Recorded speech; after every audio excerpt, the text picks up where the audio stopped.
Car खड़ी करके शिकारी की तरह शिकार का इंतजार करने लगा। समय बीतता जा रहा था। ठीक 6 बजे बंगले का छोटा गेट खुला।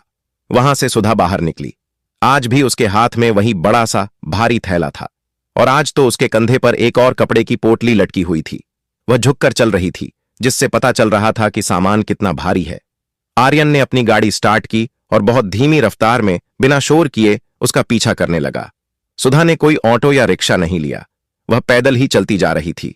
धूप अभी पूरी तरह ढली नहीं थी और पसीने से सुधा का पूरा चेहरा भीग चुका था। आर्यन अपनी ऐसी कार में बैठा बैठा सोच रहा था, जरूर यह पास की किसी दुकान पर या किसी ढाबे वाले को मेरा महंगा राशन बेचने जा रही है। आज मैं इसे पुलिस के हवाले करके ही दम लूंगा। चलते चलते सुधा शहर के उस इलाके में पहुंच गई जहां आर्यन जैसे लोग कभी गलती से भी नहीं जाते थे। बड़ी बड़ी इमारतों और साफ सड़कों का नजारा पीछे छूट गया था। अब चारों तरफ गंदगी थी, तंग गलियां थीं और शोर शराबा था। यह दिल्ली का एक झुग्गी झोपड़ी वाला इलाका था। आर्यन की नाक सिकुड़ उठी। उसने सोचा, यह औरत यहां रहती है इतने गंदे इलाके में?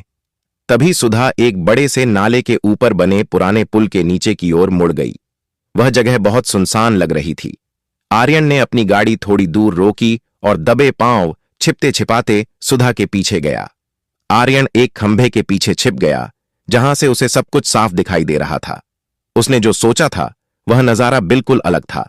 उसे लगा था कि वहां कोई खरीदार खड़ा होगा जो सुधा से सामान लेगा और पैसे देगा, लेकिन वहां का नजारा देखकर आर्यन के पैरों तले जमीन खिसक गई।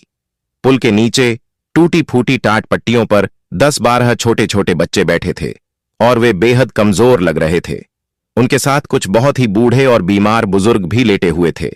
जैसे ही उन बच्चों ने सुधा को आते देखा, उनकी बेजान आंखों में जैसे जान आ गई। वे बच्चे मां मां चिल्लाते हुए सुधा की तरफ दौड़े। सुधा, जो अब तक थक कर चूर लग रही थी, उन बच्चों को देखते ही खिल उठी। उसने अपना भारी थैला जमीन पर रखा। आर्यन देख रहा था कि सुधा के चेहरे की थकान एक पल में गायब हो गई। उसने थैले से वही टिफिन बॉक्स निकाले जो वह आर्यन के घर से लाई थी। चलो सब लाइन में बैठ जाओ, सुधा ने प्यार से डांटते हुए कहा। उसने टिफिन खोला। उसमें आर्यन के घर की बची हुई रोटियां, थोड़ी सी दाल और कुछ फल थे। यह वही खाना था जो अक्सर अमीर घरों में डस्टबिन में फेंक दिया जाता है या बासी समझकर छोड़ दिया जाता है, लेकिन उन भूखे बच्चों के लिए वह किसी शाही दावत से कम नहीं था। आर्यन खंभे के पीछे खड़ा सन्न रह गया। वह देख रहा था कि सुधा अपने हाथों से उन बूढ़े लोगों को खाना खिला रही थी जिनके हाथ